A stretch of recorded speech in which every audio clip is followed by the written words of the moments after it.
POP é a padronização de tarefas dentro de uma instituição. É um documento que contém todos os passos para a realização de uma atividade. Então, ele é bem um manual descritivo de um procedimento envolvido de um procedimento, seja de um consultório, seja de um hospital, aonde tem enfermagem, tem procedimento, tem cuidado de enfermagem, tem processo de enfermagem e pode ter POP sim. E eu vou mostrar por que esse serviço pode se beneficiar de ter um POP.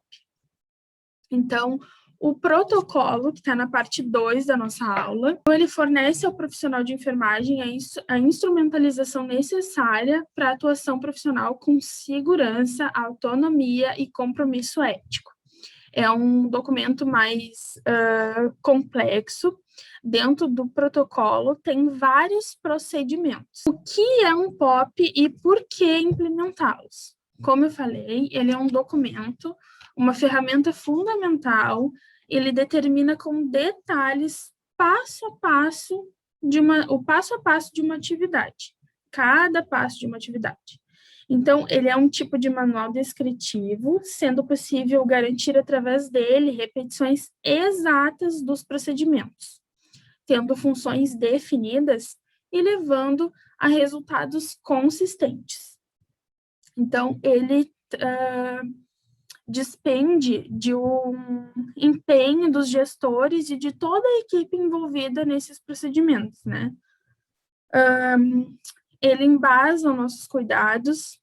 A gente vai fazer um POP para ter mais qualidade e segurança nos procedimentos, então, no nosso cuidado, né, no nosso trabalho diário. Então, aqui eu trouxe alguns itens, né, que aproxima o nosso trabalho da qualidade e da segurança. Então, por que um POP deve ser implementado? Então, através do POP, as nossas atividades, elas vão estar dentro dos padrões de conformidade e boas práticas. Através do POP, eu vou ter a minimização do impacto adverso, a maximização da execução das tarefas, a maior garantia de segurança nas atividades, a diminuição e prevenção de falhas, e eu vou poder usar esse documento no treinamento de novos profissionais e dos que já estão na instituição, né? Então, nos locais que a gente tem muitos profissionais fazendo um mesmo cuidado, é muito positivo ter um POP, porque a gente consegue padronizar as ações, a gente consegue padronizar os procedimentos. E assim, os profissionais na realização daquele procedimento vão estar respaldados por um documento institucional, né? Um documento desse local que fornece esse cuidado. Então, eu penso assim, ó, um lugar que a gente tem muitos profissionais trabalhando em regime de escala, se a gente tem a padronização das atividades, somado à humanização desses profissionais, né? Porque hoje, com o avanço das tecnologias, a gente tem muita coisa que a tecnologia faz, mas quando a gente está falando em cuidado de saúde, ainda é necessário cuidado em saúde, é necessário humanização, tá? A gente precisa ser muito empático. Então, não interrompendo meu raciocínio, quando a gente tem padronização das atividades, somado à humanização vinda desses profissionais, dessa instituição, na minha opinião, e com certeza vocês vão estar concordando comigo, que a gente vai ter um trabalho com maior continuidade do processo. A equipe do turno sequente ao meu vai conseguir dar continuidade ao meu trabalho, seguindo as minhas atividades, que são padronizadas pela instituição, e tudo isso com respaldo institucional. Esse é o maior benefício, né? Que é um estudo que foi feito para montar esse POP, que é um procedimento padronizado ali. Essa padronização foi feita porque beneficia o profissional, beneficia a instituição e beneficia o usuário, né? Então, a gente ainda vai estar executando ela respaldado pela instituição. Isso é muito positivo. Então, os passos essenciais envolvidos na elaboração de um POP. Então, o primeiro passo é reunir os profissionais, identificar as demandas. Vamos dar um exemplo. Um POP de lavagem das mãos, né, que é mais comum. Vários profissionais são identificados nesse procedimento, né? Todos os profissionais utilizam lavagem das mãos e ainda mais em tempo de pandemia. Então, olha como é positivo a gente ter um POP. Então, a gente vai reunir vários profissionais, vai identificar demandas, as dificuldades que eles encontram em efetuar essas lavagens das mãos, onde está faltando, seja material de insumo ou seja físico mesmo. Está faltando pia e torneira onde? A gente vai padronizar esse procedimento. Então, eu vou montar um grupo que vai me ajudar na elaboração desse POP. Não quer dizer que eu não possa fazer o POP. Sou coordenadora da equipe de enfermagem, vamos supor, do centro cirúrgico. Eu posso, claro, fazer um POP, elaborar o POP sozinha, mas se eu tiver ajuda de colegas, a gente pode ter, né, uma maior visibilidade de demandas, a gente pode ter mais uma visão maior dos critérios que a gente precisa atender com esse POP, né?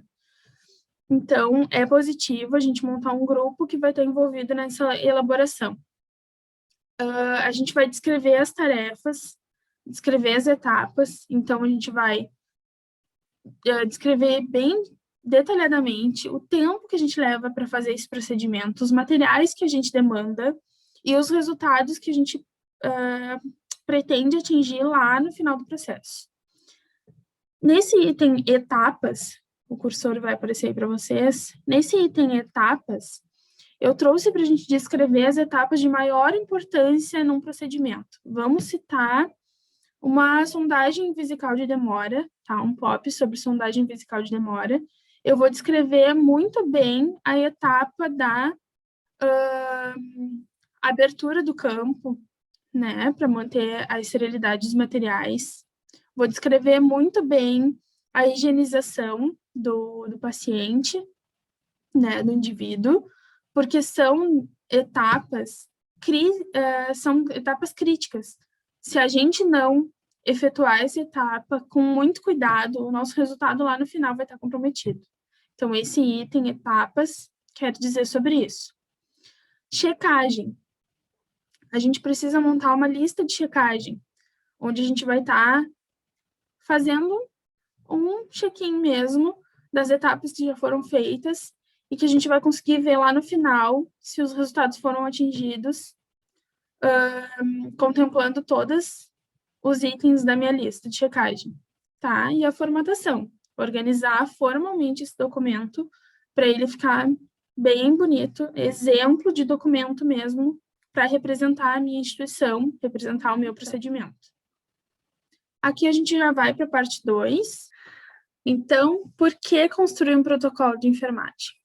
O protocolo de enfermagem, ele dá um suporte teórico e padroniza todo um sistema de enfermagem. Tá? Ele embasa todo, como eu falei, ele é maior do que um POP, né? Dentro do protocolo pode ter vários procedimentos. Então, vocês vão entender isso na sequência.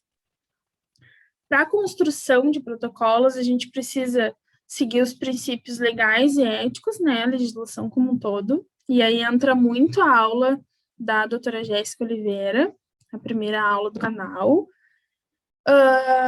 A prática baseada em evidências, a gente precisa trabalhar com evidências de qualidade. A gente precisa, para esse protocolo ser bem efetivo. A gente precisa seguir também as normas e os regulamentos do Sistema Único de Saúde e também as normas e os regulamentos da instituição que a gente está tentando implantar esse protocolo, tá? Que a gente vai implantar esse protocolo. Aqui eu trouxe as vantagens e as desvantagens, tá? Como vantagem, então, aparece segurança, uma menor variabilidade das ações, maior qualificação dos profissionais, A incorporação de tecnologias, né, através desse protocolo, a gente pode incorporar, a gente pode inovar. Ele proporciona um maior uso racional dos recursos, né, porque vai estar padronizado ali, e também traz uma maior transparência e controle nos custos. Por exemplo, vamos dar um exemplo bem prático da área que a gente trabalha, né? Uma instituição sem protocolo de enfermagem, por exemplo, para feridas e curativos, tá?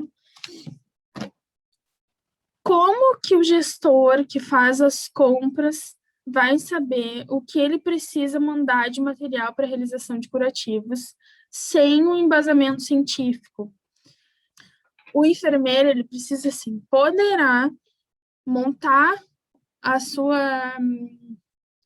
suas evidências científicas e trazer para esse gestor, mostrar para ele que o custo pode ser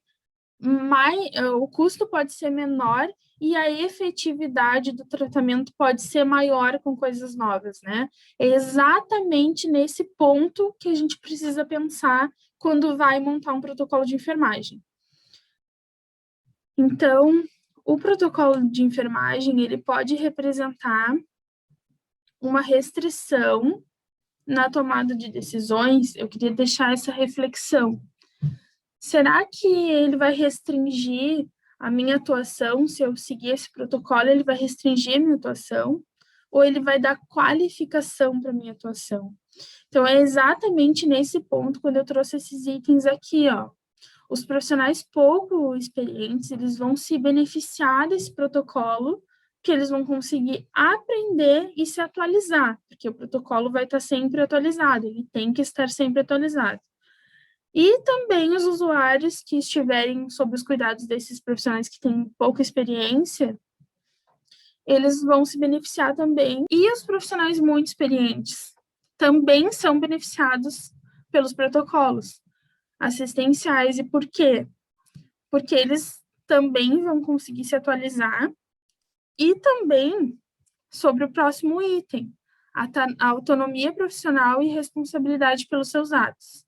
De repente, esse profissional muito experiente ou é mais atualizado que o protocolo, ele pode atuar solicitando a atualização desse protocolo e também ele tem a autonomia de não seguir o protocolo. Só que presta atenção, o profissional sempre vai ser responsável pelos seus atos, tá? É exatamente sobre isso que o item fala. A autonomia profissional vai estar sempre com esse profissional, ele vai estar sempre contigo, tu sempre vai ser responsável pelos teus atos, seguindo ou não o protocolo. No momento que tu escolhe seguir, tu é responsável pelos teus atos da mesma forma, e no momento que tu escolhe não seguir as recomendações de um protocolo, tu também é responsável pelos teus atos, e inclusive tu vai ter que responder o porquê tu não quis usar as recomendações do protocolo. Então, o protocolo de enfermagem, ele precisa ter uma boa qualidade, né? Precisa ser formal, um documento de fácil leitura, válido, confiável, deve ter um conteúdo baseado em evidência científica e ser corretamente utilizado e comprovadamente efetivo. Então, para isso, para ele ser tudo isso, ele segue um processo de elaboração rigoroso, ele deve seguir um processo rigoroso.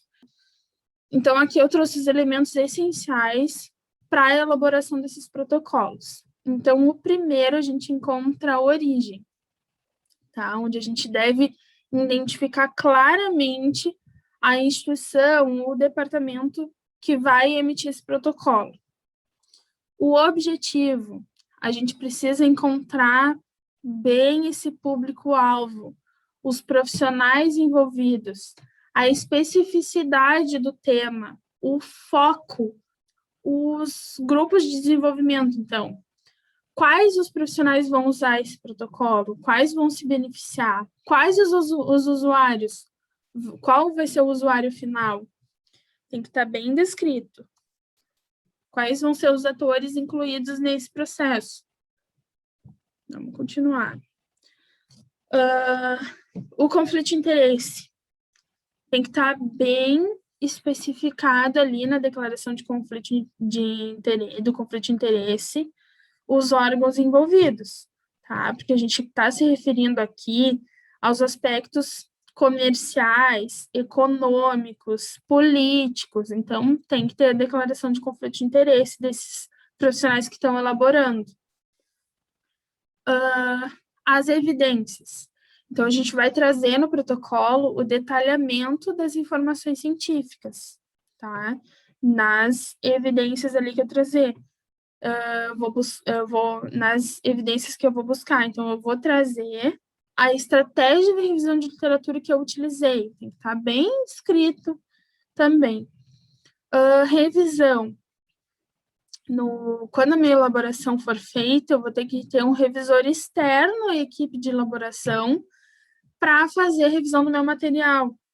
E também eu vou trazer ali no protocolo um período para atualização. Ela pode ser periódica, pode ser instantânea, periódica ali atualizado de 2 em 2 anos, pode ser instantânea, quando os profissionais que elaboraram verem que já tem novidades para acrescentar no protocolo, né? Ela pode ser já atualizada instantaneamente, ou também a qualquer momento, quando uma correção for feita.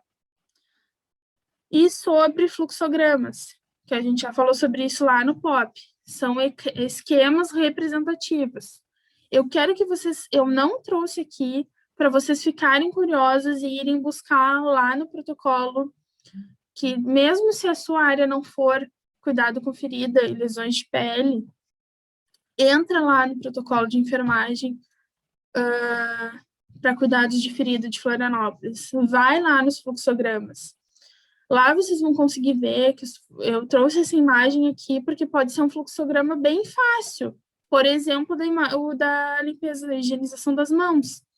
Ele é um protocolo bem rápido, mas os que estão lá é um fluxograma bem rápido.